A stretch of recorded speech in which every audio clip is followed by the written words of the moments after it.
Hello and welcome everyone to the 50-second discussion of the Smart World Around Us podcast, brought to you by Smart-EDU Hub. Today, we are diving deep into a topic that's quietly reshaping our world: how artificial intelligence is starting to show up in our local governments. Our guide for this journey is a really fascinating article called The Application of Generative AI in Public Administration Units Big Data Analysis. It's by Patricia Krause-Maslinkowska and Catalin Fraubi.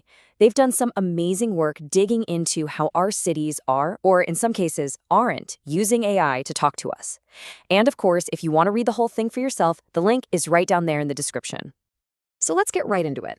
The first thing we need to wrap our heads around is that AI isn't just some sci-fi concept anymore. It's actually becoming a real part of the machinery that runs our cities every single day. I mean, it's a wild question to ask, right?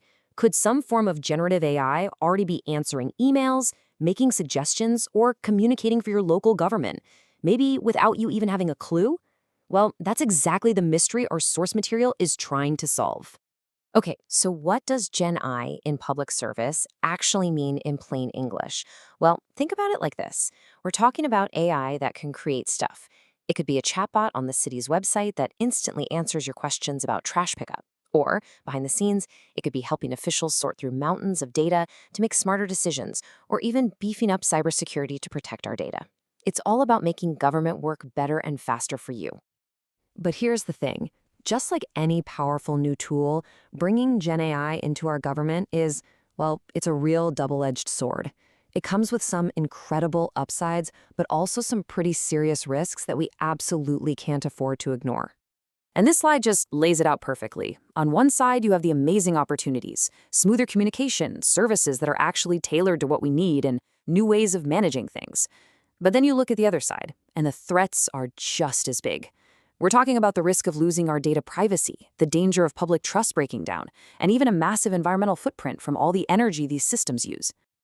And to give you an idea of the scale we're talking about here, get this. A report found that in Romania, 69%, that's almost 7 out of every 10 jobs in public administration, have tasks that could be handled or helped by GenAI. This isn't some small little tweak. This is a potential earthquake in how public service gets done. So, with this huge potential on one hand and these serious risks on the other, the researchers decided to see what's actually happening right now. They asked a simple question: how are cities in Poland and Romania really using these tools today? So here's a quick look at how they did it. Their focus was super specific: communication with citizens. They took the official websites of 108 big cities in Poland and Romania and used big data analysis to basically scan them for keywords. They were looking for words like chatbot, artificial intelligence, and ChatGPT to see who's even talking about this tech, let alone using it. And now, for the moment of truth. Let's look at what their digital deep dive actually found. And honestly, the results tell a really clear story. Okay, the whole story is right here in the numbers. Just look at the word chatbot. The researchers found it 46 times on Polish city websites, and in Romania, just 7. Same thing for artificial intelligence. 37 mentions in Poland, only 12 in Romania. You don't have to be a data scientist to see the pattern here. This chart just makes it impossible to miss. When you look at chatbots, which are, one of the most direct ways for AI to talk to citizens, the gap is just massive. Poland is way ahead. So the big question is, why? And what does a gap like that actually mean for the people living in those cities? Well, the researchers have a pretty interesting theory. It might just be about how these cities approach communication in the first place. They found that Polish city websites tend to publish a lot of content that explains things to people, which creates a natural opening to talk about new tech like AI. On the other hand, Romanian sites tend to focus more on just publishing official announcements and forms. But bringing in new technology is never just about the tech. It's really about us. It's about people. And more than anything, it's about whether we, the citizens, actually trust these new systems.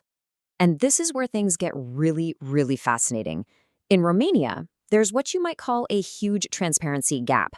A mind-boggling 67% of citizens said they aren't sure if their government even uses AI. Now think about that. How can you build trust in something people don't even know exists? Now, let's flip over to Poland for a second.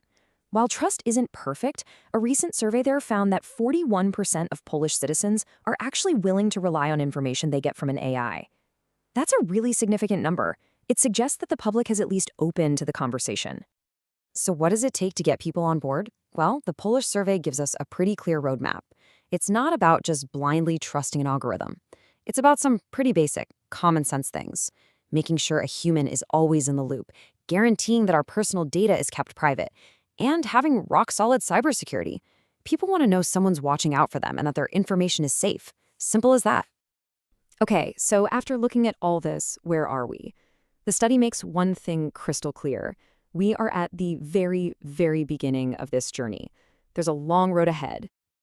One of the biggest things on the horizon that could change the game is the EU AI Act. This is a huge piece of legislation that's designed to create a single set of rules for artificial intelligence across the board. By setting clear standards and creating penalties for messing up, laws like this could be a massive step toward building that public trust we've been talking about. And the research isn't stopping here, not by a long shot. The study was really just the first step. The authors are planning to go even deeper, to look at how GenAI is used inside government offices and even in long-term city planning. And most importantly, they're going to start talking to the city officials themselves to get the stories behind the data. Which brings us to the one big final question that this whole discussion has been leading up to. When you look at all the data, the amazing opportunities, the scary risks, and that huge gap in trust, is our public administration really, truly ready for the GenAI revolution that's already knocking at the door? Something to think about for sure. Thanks so much for joining this discussion today. If you found it valuable, please hit that like button and subscribe to the Smart-EDU Hub channel so you don't miss what's next. And don't forget, the link to the full article is waiting for you in the description below. Until next time, stay smart with Smart-EDU Hub.